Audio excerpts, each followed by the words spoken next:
Hello दोस्तों, स्वागत है आपका हमारे YouTube channel study for exam and knowledge में। आज हम लोग बात करने वाले हैं कीटों के आर्थिक महत्व पर, यानी कीटों का जो आर्थिक महत्व है इस पर हम लोग बात करेंगे। यह हमारे टीजीटी और पीजीटी के एग्जाम से महत्वपूर्ण है। तो स्टार्ट करते हैं आज का वीडियो। कीट वर्ग क्लास इंसेक्टा। कीट वर्ग क्लास इंसेक्टा जंतु जगत का सबसे बड़ा वर्ग है। सबसे पहले ये हम लोग जान लेते हैं सबसे बड़ा वर्ग जंतु जगत का कौन है। तो क्लास इंसेक्टा यानी कीट वर्ग ही सबसे बड़ा है। 15 लाख ज्ञात जंतु जातियों में से लगभग 10 लाख कीटों की ही जाति हैं। कीटों का अध्ययन विज्ञान की एक पृथक शाखा यानी कीट शास्त्र में करते हैं, जिसको हम एंटोमोलॉजी भी कहते हैं। मानव के जीवन से संबंधित कीटों को हम दो श्रेणियों में बांट सकते हैं। एक तो हानिकारक कीट होते हैं जो हमको हानि पहुंचाते हैं, और एक लाभदायक होते हैं जिससे हमको फायदा होता है। तो हार्मफुल इंसेक्ट के बारे में सबसे पहले बात करेंगे। तो हानिकारक कीटों की 3 प्रमुख श्रेणियां में बांटा गया है। हानिकारक कीटों को कितने भागों में बांटे गए हैं? 3। तो पहला, कृषि के लिए हानिकारक कीट कौन कौन से हैं उस पर हम लोग बात करेंगे। तो कृषि के लिए हानिकारक कीट जो होते हैं, जो कृषि के उपज में एक बहुत बड़ी समस्या उत्पन्न करते हैं। इसी कारण जो कृषि का उपज होता है वह कम हो जाता है, और उपज होने पर भी जो होते हैं यह फसल जो क्रॉप है उसको निकल खत्म कर देते हैं या उसको डिस्ट्रॉय कर देते हैं। तो इसी बात करेंगे कृषि के लिए हानिकारक कीट कौन कौन से हैं। तो कृषि के लिए हानिकारक निम्न प्रकार के कीट है। पौधों को कुतरने वाले कीट, जैसे कि टिड्डा। टिड्डा यह कहता है मुलायम पत्तों को, विशेषकर धान के पौधों को खा जाता है। टिड्डा से पूरे वर्ल्ड में बहुत बड़े हिस्से को क्या करते हैं, नष्ट कर देते हैं। आलू कटवी या कजरा पिल्लू, यह जो होता है मटमैला या पतंगा होता है, जो रबी की फसलों चना, गोभी, तंबाकू, मूंगफली, गेहूं, मटर आदि के पौधों के तनों को भूमि के पास से चबाकर नष्ट कर देता है, जिससे कारण पौधा क्या हो जाता है, खराब हो जाता है। आलू कटवी, जैसे आलू कटवी या कजरा पिल्लू एक प्रकार का मटमैला या पतंग है, जिससे फसल खराब होती है। उसके बाद लाल कद्दू बीटल, यानी लाल कद्दू बीटल जो होता है यह तरबूज, सीताफल, कद्दू, ककड़ी, लौकी, खीरा आदि के पौधों को खाकर नष्ट कर देता है। यह जो कीट होता है लाल कद्दू बीटल्स। पौधों के रस को चूसने वाले कीट कुछ होते हैं, जैसे कपास का जांगा। यह खटमल जैसा एक लाल कीट होता है जो कपास के पौधों की पत्तियों को, डोरी को, बीजों को, रस को चूसता है तथा इनसे कपास पर धब्बे पड़ जाते हैं।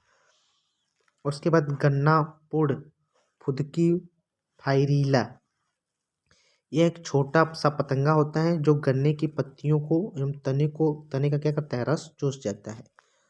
चावल की गंधी, यह एक खटमल जैसा बग होता है जो धान की बालियों के कच्चे बीजों का रस चूसकर उन्हें नष्ट कर देता है।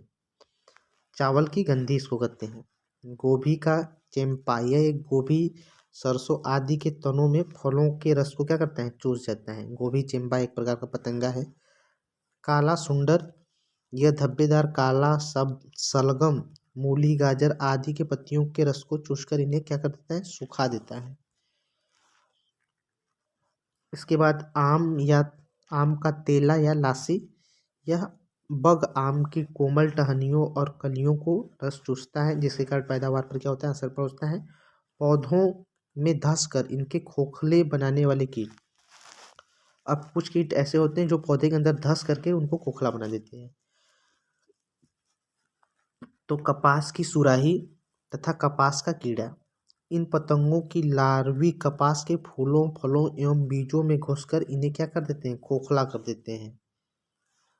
ईख की खिड़ार, इन पतंगों की लार्वा ईख के बाजरे के तने के भीतर से खोखला कर देता है। ईख और बाजरे को तने में अंदर घुस करके उसको खा जाता है, उसको क्या करता है, खोखला कर देता है। मक्का का बेधक, इन पतंगों की लार्वा मक्का एवं ज्वार आदि के तनों को खोखला बनाती है।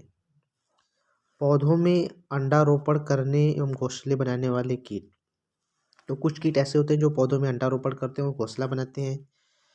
कई प्रकार के कीट पौधों के तनों आदि में दरारें बना करके अंडारोपण करते हैं। कुछ कीट फसलों, पौधों और कोमल पत्तियों के टुकड़े तोड़ तोड़कर इनसे घोंसला बनाते हैं। इनसे पत्तियों के काटने वाली चींटी या मक्खी प्रमुख है।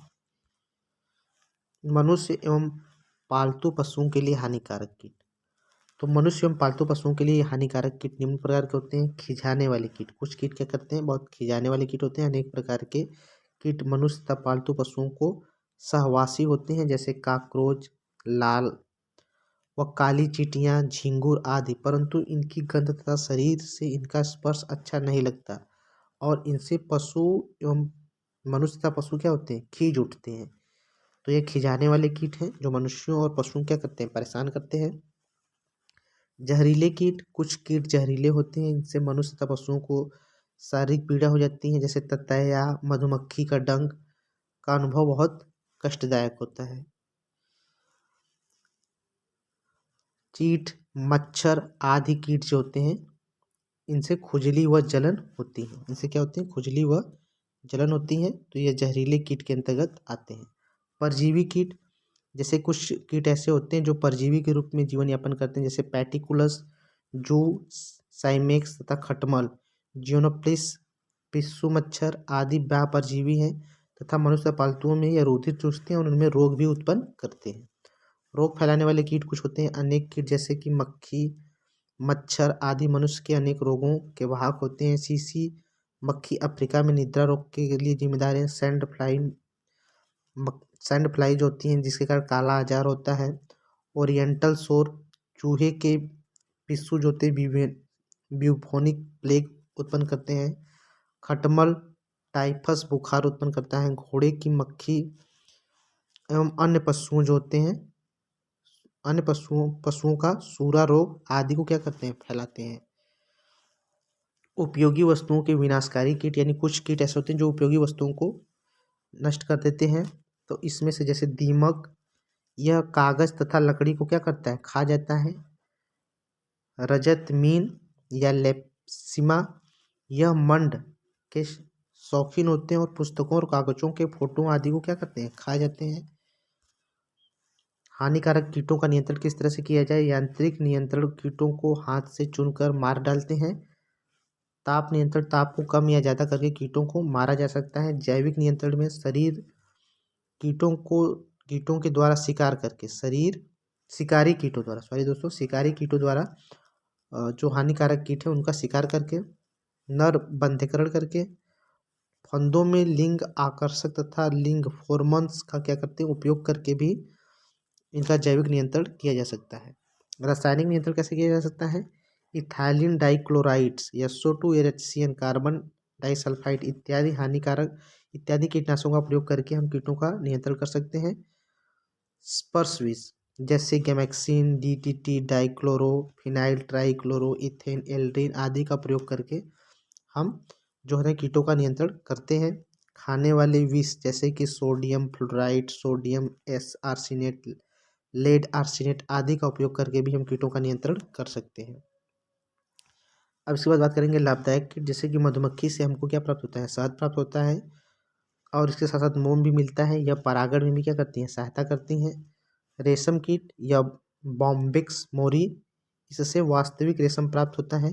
लार्वा की लार ग्रंथियां धागे के रूप रेशम का श्रावण करती हैं तथा इसके चारों ओर कोकून बना देती हैं। सिल्क फाइब्रिनोन प्रोटीन तंतु सेरिन द्वारा चिपके रहते हैं।